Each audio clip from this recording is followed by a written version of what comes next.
Hey, it's Mr. Random Pop Culture News Freaker once again, aka Mr. Manny Wolverine. You guys know the rest intros and outros towards this channel. Follow me on my social media such as Twitter, Instagram, X, and of course, as always, Brighteon, BShoot, Odyssey, etc., etc., etc. Minds, Reddit, just in case channel gets shut down, terminated, God forbid, DDoS, doxed, shadow banned, God forbid, DOSed, or DDoXed, doxed.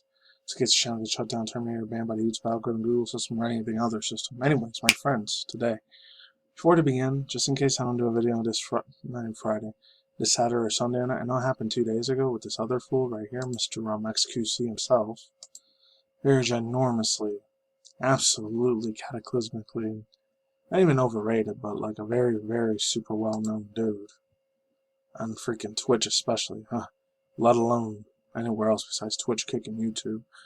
I don't know if he's real big. People probably share shit on TikTok too, but yeah, XQC breaks silence after YouTube channel gets terminated over copyright claim issues, which is scary. Extremely scary, because this can happen anytime on my channel. This dude had, what, I think he has 15, 20, 30 million subscribers, followers on his Twitch. And he's got, like, I don't know, probably 5, 10, 15 million plus subscribers on his Twitch Prime for Amazon Prime and all that, so lightning round thoughts, views, and opinions on it instead of just getting to the end of the video on it. I will say this, 2 things real quick, because I might end up making a full video on this Saturday, even though it's going to be way old as shit by then, because it only happened 2 days ago. It's a lot more recently now, so I'll just talk about it extremely fast. The dude, I don't know, he just seemed very, very cold-blooded. Very, very arrogant, very idealistic, very narcissistic and nihilism, and had a, like, freaking golden stick cane shoved up his ass, the way he reacted to it, in my opinion. And of course, his simps and his female simps, because there are such things as female simps, they probably praise him like, "Don't worry, XCC, you're our king, we love you." They stick to him thick and thin, unfortunately, but that's how it is. And then the second quick thing is this, it's like, he just let it go. He's like, he guillotined the crap out of his YouTube channel, and granted, I think he had, what, 2, 5, 6 million plus subscribers, and I think he started on Twitch TV, Twitch Prime first, so there's that. So I guess he gave way less of a shit that it just died out like that. It's a sad thing. But anyways, my friends, since this is Marshall Mathers, I can never say his last name right for some fucking reason. Just always had a hard time saying it. I don't know why. Eminem, aka known as the 90s, the real Slim Shady LPs, or Slim Shady, or Shady, and then he started going by M, and then Eminem after that. My personal thoughts using things, a man needs no freaking introduction at all. This man is an OG, like he always used to call himself in 2014, 2015, I think a couple of years ago. Like 9.5, 10 years ago? I think it's like 10 years old now. The Rap God album. When he did that way back in the day. Obviously he needs no introduction, but I guess maybe for some Gen Z kids that may not possibly know who Eminem is or some Shady is. I know Gen Alpha's probably not going to have no idea who the heck is some Shady. Marshall Mathers, the best old school white rappers on the planet. Coming out of Detroit, Michigan, D-Town, the 313. And granted, I'm not from the 313. I'm more from like the old school 928, 926. I think 926. Forgotten New York City's area code or upstate New York code was, but that's what I think it was 926 and 928. Before I moved out here, of course, to the 702. Fortunately, Vegas. But anyways, yeah, let's just jump into this thing. I'm tired of blabbering and talking mess about it, but I guess a lot of Gen Alphas and Gen Z are, because they're definitely going to be known who the hell Marshall Mathers, aka Eminem, is out. I'm tired of blabbering and BSing. Truly jumping in meat and potatoes, bread and butter. This bad boy, okay? So let's go. Okay, so I'm playing some 33 music in the background. Hopefully this doesn't give me a claim or any of that shit, because it is a bumping good ass track. It reminds me of Old School Cool Borders 3, PS1, PS3, PS3 era. Old School Cool Borders 3, mixed with freaking little bit of Tekken, surprisingly. Tekken, Street Fighter 1 and 2 way back in the early mid-90s. It gives me an old school nostalgia trip, and I've never even heard this album in my entire life. And this was 1996 when I was about 6 or 7 at the time. So there was that. Eminem's coming to Fortnite. Charles Harte. It reminds me of that 50 Cent and the Def Jam Vendetta freaking game, mixed with the Tony Hawk Pro Skater 1, 2, 3, 4, and Underground 1 and 2. That's what this reminds me of, the 313. So let's go. So it says, one of the first Fortnite was able to prove the mainstream media It gives me that OG vibe of the mid-late 90s, bro. Cool shit, bro. Says one of the first wave Fortnites was actually a mainstream success. Introduction for popular real-world intro to gaming. Yeah, just in case I get a copyright claim for it and I have to mute the whole freaking thing, that sucks ass like a mother effer. That sucks. Now let's truly jump in on it. Mainstream media suggests by his introduction by popular real-world people in the game, whether Travis Scott, LeBron James, or Patrick Mahomes. Oh, he got into Fortnite too? Well, anything could get into Fortnite nowadays. Remember, this was a Chinese company before EPIC Games bought it. I think TenCent was the one that owned Fortnite. And then EPIC Games, like a year later, 2018, I guess they brought it to the United States and a lot of European Western countries and Canadian countries. That's when I think started blowing up when I was very, very hitting the last in my 20s and pushing in my 30s at that time. So I'm very, very super old man now, video game wise. Yeah. Famed to be featured in the EPIC Games hit shooter, today Marash Mathers joins the Eminem Club. Eminem is coming to Fortnite. Of course he is. The Grammy Award winner will be adding the games to the item shop on November 29th. The image above shows the 3 versions of the rapper will be available for his purchase. From the left to the right, they will be called Rap Boy, Slim Shady, Marash Mathers, no more.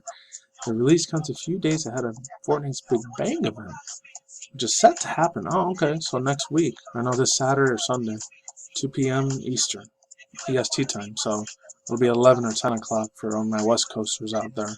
11 o'clock PST. So it's going to be a little while before that happens. So alongside whatever the world-altering event phenomenon, EPIC Games plans to introduce Eminem would be performing a live concert. I'll just like to do Ariana Grande and Travis Scott. Okay.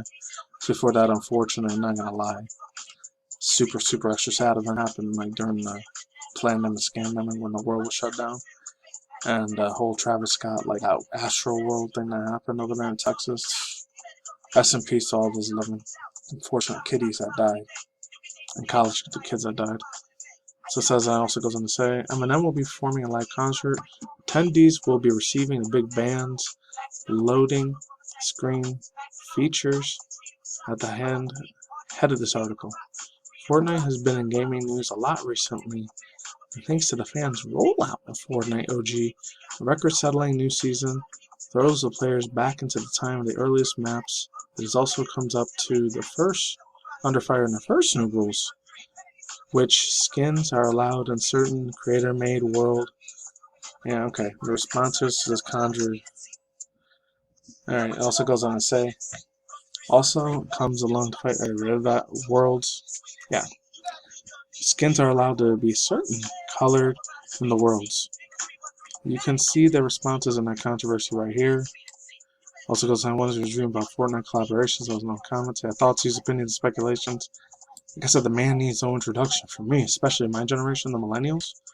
If you remember hearing old school controversy shit like old school people like Joe Johnson, that mother effer, old school stuff like shock culture in the mid-late 90s. You remember stuff like The Simpsons, South Park, Family Guy, freaking The Oblongs, Futurama, all of this shock culture shit. And nowadays will be canceled immediately with a blink of an eye.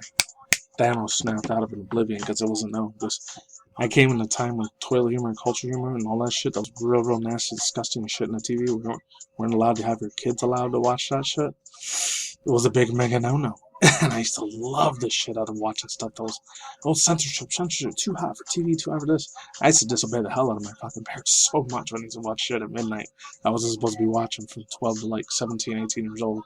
By the time I was 19, I'd do whatever the fuck I wanted at the time. I was a rebellious little piece of shit from age 11 to like 18. Very, very bad. But looking back at it now, I see why my Christian conservative parents like try to hide a lot of that shit from me in the world. But this is why I still hate the shit out of censorship, man. I still really, really hate it. He was public enemy number 1. Some of these freaking radio stations will not play his crap at all. But a parental advisory, I think he's the one that even invented the parental advisory sticker, which is insane as hell.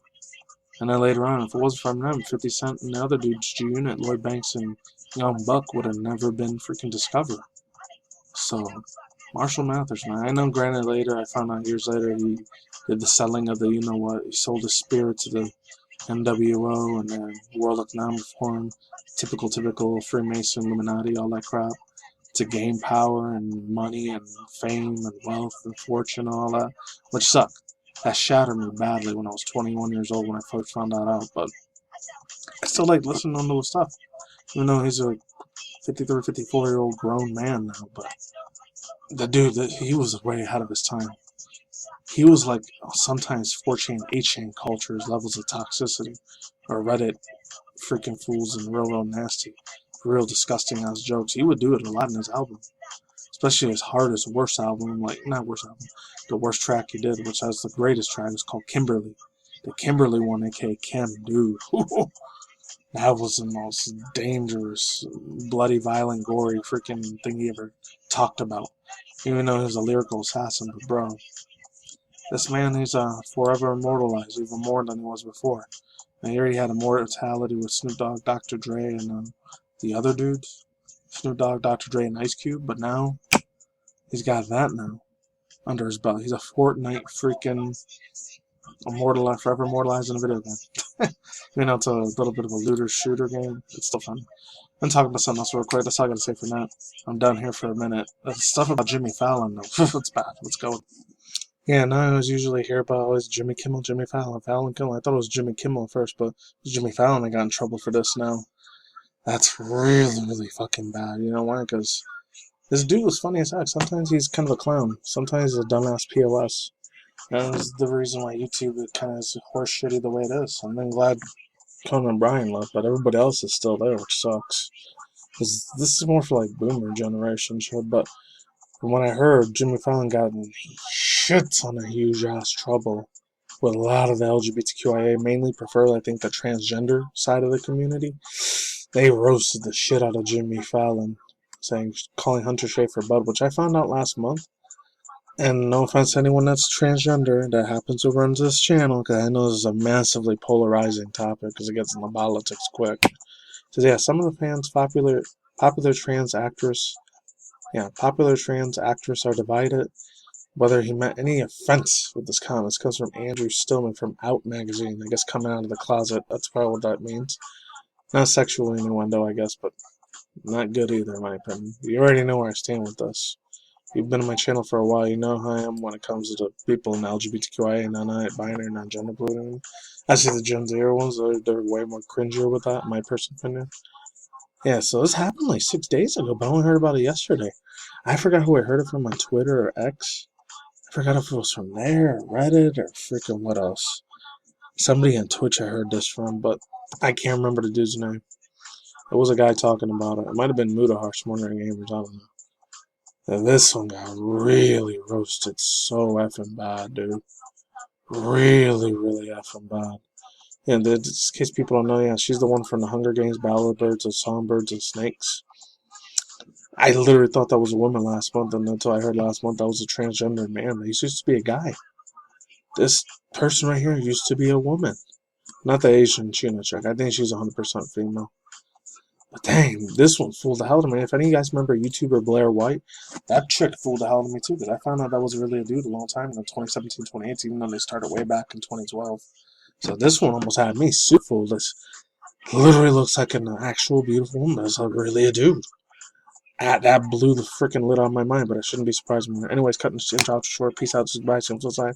Talk to you guys soon. Late goodbye. I'll see you guys in the future. Take it easy, stay safe, stay social cautious. Stay more for content channel and including all the yada stuff and reaction review segment commentary channels. I'm gone. And videos and podcasts. I'm out. Later.